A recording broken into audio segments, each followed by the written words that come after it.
Maybe you can give a brief summary of your back pain story. Sure. My training background through my whole life, like I played basketball, I did track, I did jumping sports, like stuff like that. And then when I was in college, I started doing CrossFit.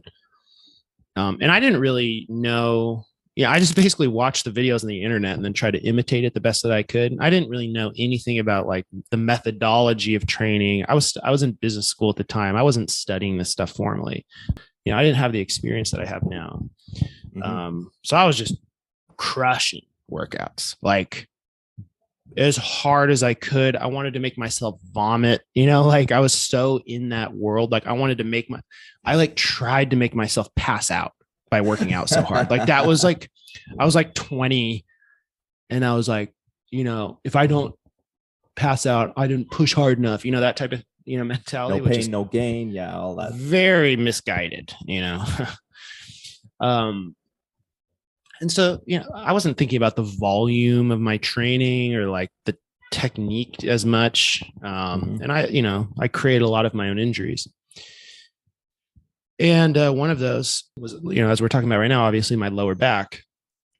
And I think it was a combination of trying to literally push myself to the limits constantly, as well as suddenly I was sitting in class like 10 hours a day, probably sitting in the worst positions possible. Not that I think like there's a bad position to put a joint in, but I think there's a bad position to put a joint in a lot.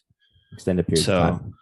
Yeah, I mean, you can bend your back in all sorts of positions, right? But if you do that for 10 hours a day and then you're lifting too much, and then the other thing was getting my back manipulated in chiropractic school. And manipulation is a technical term for what people think of as a chiropractic adjustment. Basically, a manipulation is a quick stretching of a joint, which often makes a cracking sound because of the fluid tension inside the joint. So we're practicing that on each other all the time. Bam, bam, bam, bam.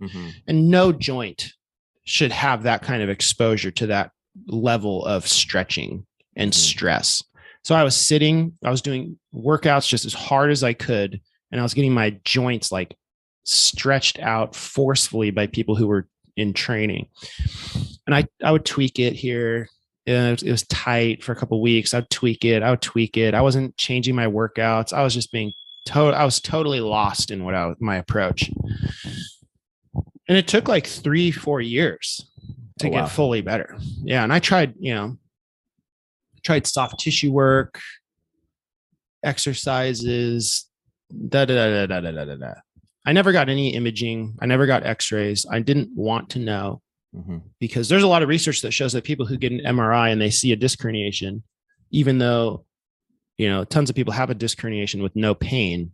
Then when your back hurts, you're like, ooh, it's that disc herniation flaring up. And then you start associating it with, so I didn't want to know. Sure. That makes sense to me. And what really changed it for me was reading Stuart McGill's book. I think that specific one I read was called Low Back Disorders. And I literally had to read it like standing. Like I was standing. This is while I was treating patients in school. I was like in the back room between my patients, like walking around because I couldn't sit for more than 5 minutes without it hurting, which is common for a disc problem. Like it hurts within 5 minutes of sitting. It's pretty kind of classically described that way. And so I like stopped bending my back. Like I stopped flexing my lumbar spine very intentionally for like months. And it got it better. It definitely was the thing that helped me make progress to getting better. But I overdid that. And then I lost my ability to flex the spine. So it's like you have to sometimes you have to temporarily, like the lesson I learned from that is like I had to have a lot of faith that I was doing the right thing. Because when you're dealing with a muscle and maybe you have a strain of the muscle, okay, it has tons of blood supply, so it heals super fast, relatively speaking, 4 to 6 weeks. If anybody who's strained a muscle, gets better pretty quick. If you tear it completely, obviously it takes longer. But a disc, or ligaments, which is what I think, again, speculative, because I didn't get any, sort of like definitive diagnostic on the exact tissue, if that's even possible. But those tissues don't have the blood supply that a muscle has. So they just can't heal as fast. And so if you're thinking that you're going to get results in 4 to 6 weeks, you're fooling yourself.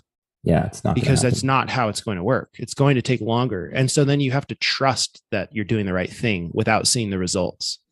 So I really learned how to trust something without seeing the results, which is like a major life lesson for me. Wow, that is huge. Yeah, and I would like dropping a sock or like dropping something on the ground was like a monumental task. Because then it was like you can't just bend over and pick it up.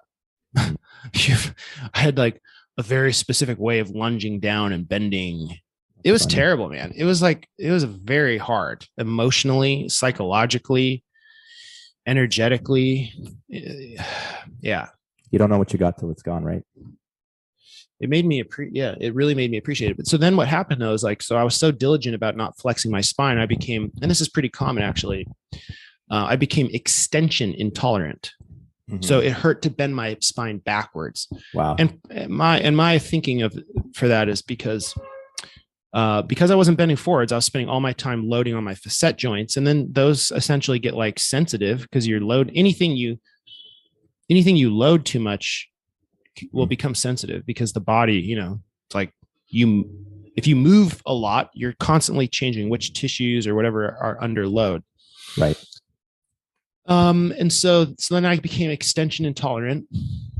So there was a period of like, I don't know, a year where I was flexion and extension intolerant simultaneously. So like I basically just couldn't move my spine. And by the way, during this time, I was like flying around the world teaching people about movement. So it was like, there was this irony that was very hard for me. My God. Like, yeah. It's like flying, getting off the airplane, being like, "Ooh, I'm about to teach people about movement. Who am I to teach people about movement? My back hurts all the time, but I know I'm doing the right thing. And I know I didn't know when I got hurt."